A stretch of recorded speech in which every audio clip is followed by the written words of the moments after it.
Welcome, my name is Tushar and this is StarMade.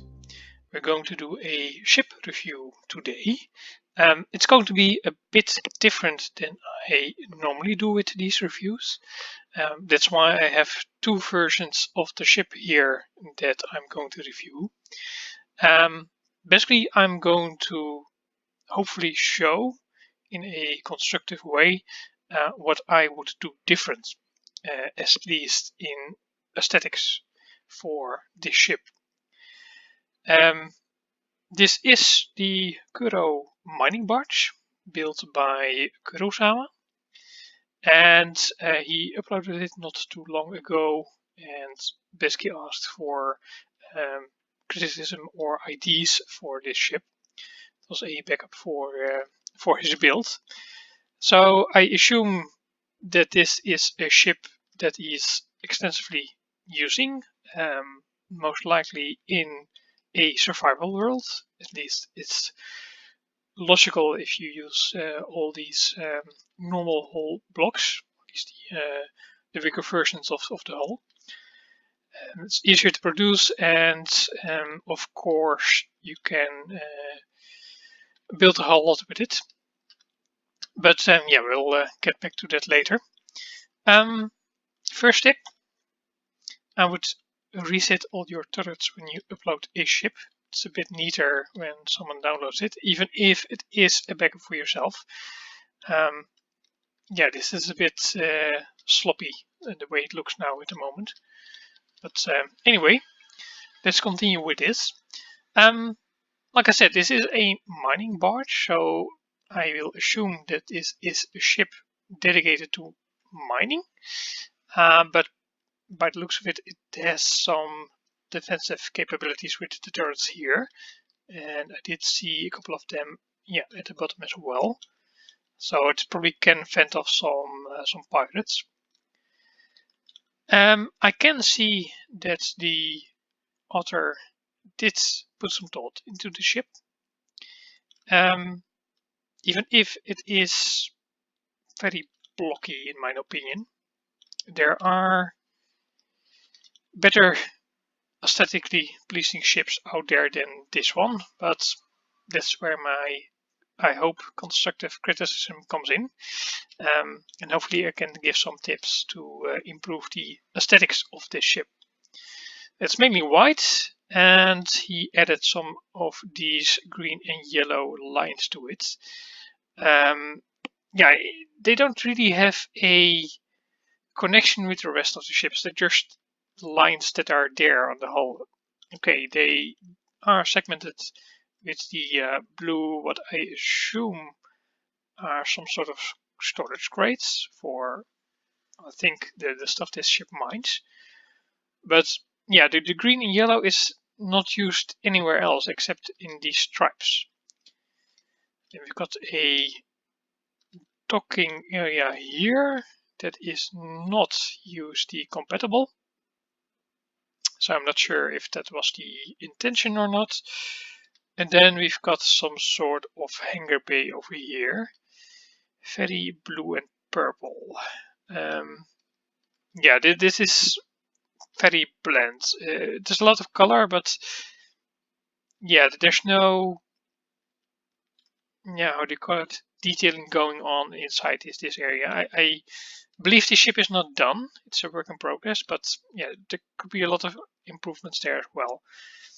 And then we've got these two huge lava engines in the back. Yeah, also very plain. It's just put on top of the initial ship shape. And that's about it. There's no real depth going on with this engine design.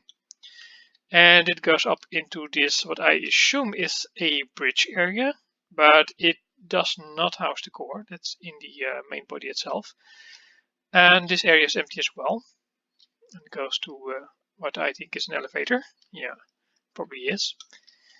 And we've got these, like I said, storage crate things on top. And some sort of observation area, I think. It's also empty. Yeah, and very a bland hull at the front, all white, and no detailing going on. Then we've got this front area with, I believe this red area is the mining array, and an additional dock at the front as well. That's also not USD compatible. And some additional observation areas. So this is a 10 forward, I assume. Would be a bar area.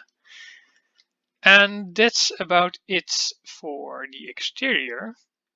So there's some highlights going on here. We've got the different docking points, the docking area for smaller ships, and the bridge and tank construction going on top. But not a lot beside that. Now, interior-wise, you use a 3-high deck height. There's nothing bad about that. It's very small in my opinion, but you can work with that. It's also very, very purple. Yeah, I would suggest that you break it up a bit more. And long hallways are never a good thing. The basically a waste of space, in my opinion. If it's just a hallway, they need to connect to something to serve a purpose. And this leads to the storage area for the ship, by the looks of it. You can walk around it all the way. So there's a lot of storage going on.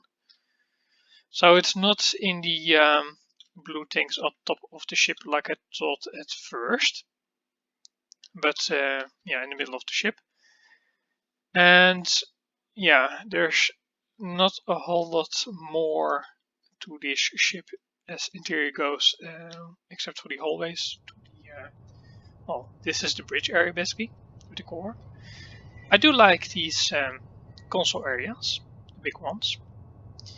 We could use a bit more variation in console types. We've got some computers that you can use for that, and some other tips and tricks that you can use to make it more varied. And more hallways to connect to the, in this case, the front docking area, and teleporters on both sides. I'm not sure why you would place the teleporter over here. I mean, you have to walk all the way over here to get to the core if you teleport to the ship. Not sure why you would want to do that. I would suggest just building a teleporter closer to this area if you want. But like I said, yeah, there's not a lot of interior going on at the moment. We've got some hallways connecting here, and we've got some areas over here that are connecting to what I assume are perhaps crew quarters. Not sure. They're empty. There's nothing in here yet. So could be anything at the moment. And then connecting to this front viewing area. So yeah, interior wise, it's not finished, that's clear. We do have the basic systems in place with power and some logic going on for the airlocks, I believe. And then the salvage array over here with a lot of shield modules. So it does function as a mining vessel. And I can see that you did create a set of floors, at least a connection to a set of floors that isn't here yet. So yeah, there's a lot more floors that need to be built, but aren't here yet, and more teleporters. Yeah, this is the elevator that leads up top, I think, to the bridge area. So yeah, this is a, in my opinion, very basic, at least aesthetically seen ship. But that doesn't really mean it's a bad ship.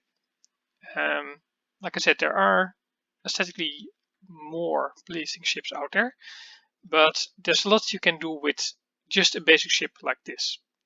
And that's where my second copy of the ship comes into play.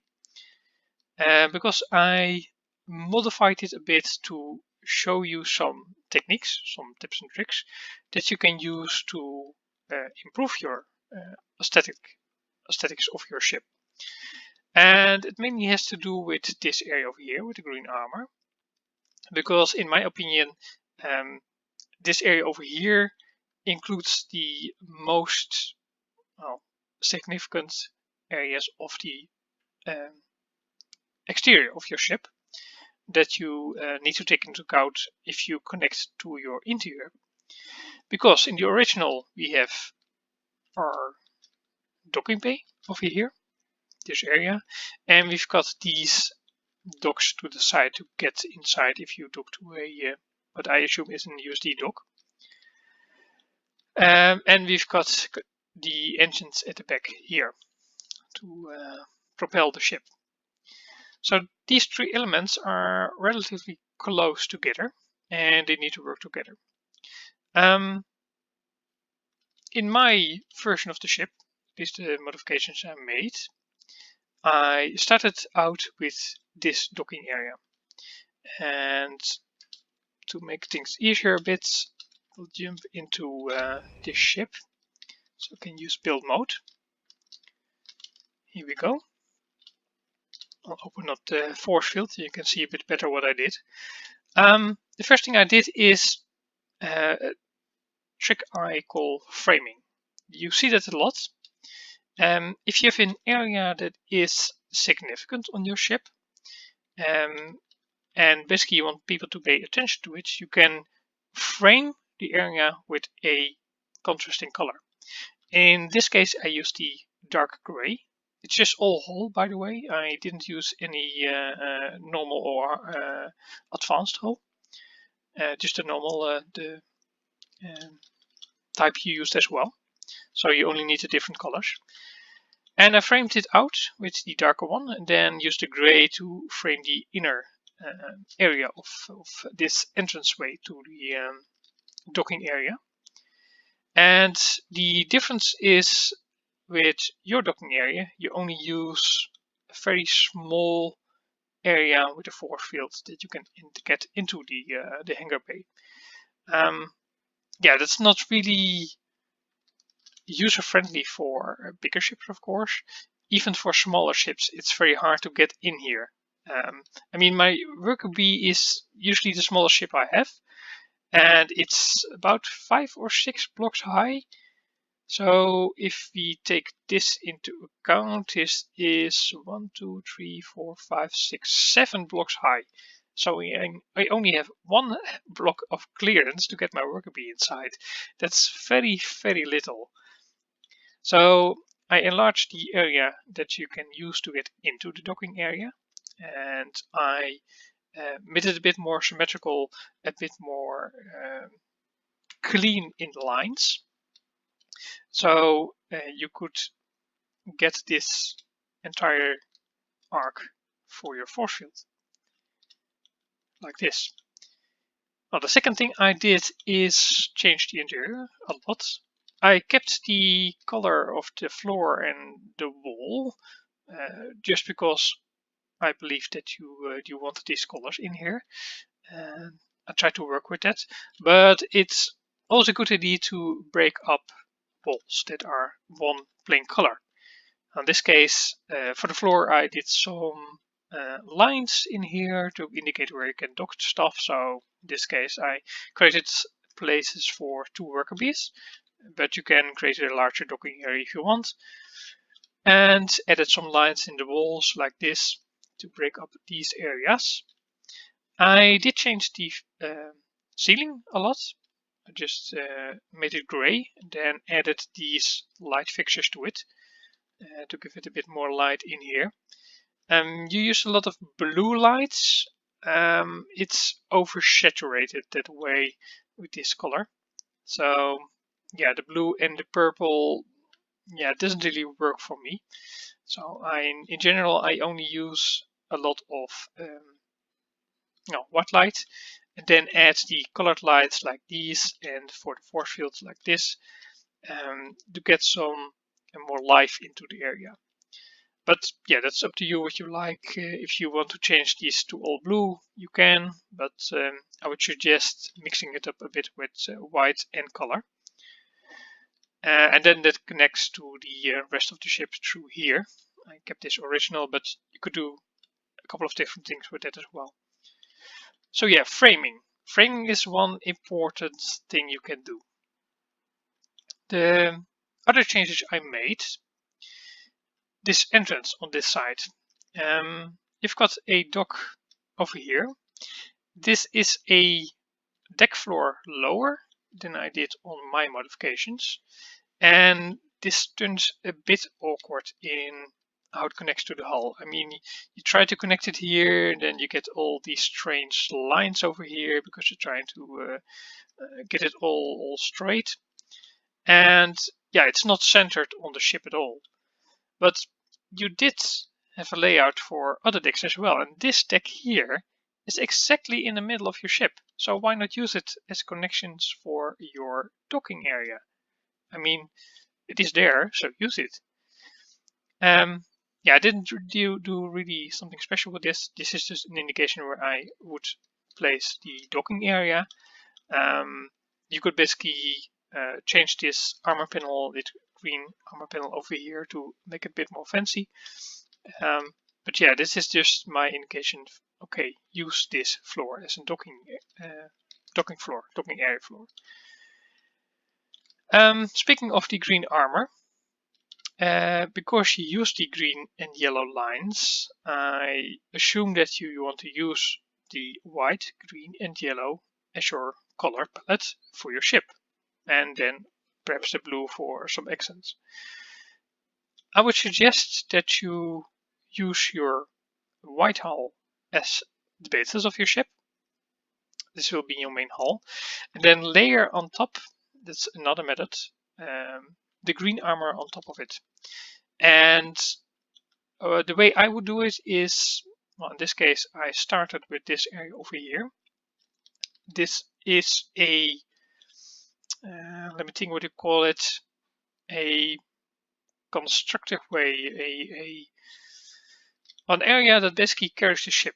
It looks strong if you have a line from the back of your ship all the way to the front. Basically indicates that this is an area that's reinforced that will carry the rest of the ship. And if you continue this armor paneling, you could add more green armor paneling all the way up top to the bridge area, then slowly add less and less armor paneling until about here. That's why this line is here. And then most of the green armor paneling, the large parts, will stop, and the white hull below the green armor paneling will continue. So we have two layers of your ship. You've got the green outer layer and the white inner layer of your ship, so you can create a bit more depth within your hull. I also made a change here in the back. Because I changed this shape of your entranceway for your hangar bay. Okay, I continued with the armor over here. I thought, okay, if I make this armor paneling on top of it and it's bigger, I can create some sort of engine pod. That's something I regularly do in my ships, and I quite like how that turns out most of the time. So we could create two additional engines over here, and then perhaps move these two engines or make them smaller, or use some other engine designed for the main engine in the middle. And this also creates a bit of dynamic in the back of the ship. If you look at it from the top, you can see it. It has a negative space now over here, instead of just a straight line that you've got going over here. You could also reverse that by extending the main engine in the middle, for example, until here. Then you get a more, not negative, but curved space in the back. It's a bit more exciting to look at than just a flat space as it is now. Yeah, you could continue this type of design all the way to the front and make the shape a bit more well, tapered perhaps, or you could add some additional paneling at the front to, well, basically break up this vertical wall you've got going over here. I did a lot of that in other ship designs as well. I would suggest you take a look at those. For example, the Radiant Dawn has a very flat front, but because of armor paneling and sloping, it looks a bit more interesting than just a flat plane like you've got right here. And the last tip I would give you is to take a good look at your turret design. At the moment, it's gray turret on top of a flat white plane, and the turret colors and turret design doesn't really seem to have anything to do with the rest of the ship itself. I don't see a connection to it. It's just put on there because you need defense, and that's about it. There's no logical build in this ship to indicate that's the place the turret's going to be. There's no shape for it. Same basically for the rest of the elements you put on your ship on the top and on the bottom. You have to build it a bit more up into the main hull of your ship. So yeah, that's the tips I'm going to give you. I hope this is clear and helps you in your future designs. And if you have questions, let me know. If other people have questions or if they want their ship reviewed in this way as well, let me know and I'll try to make it happen.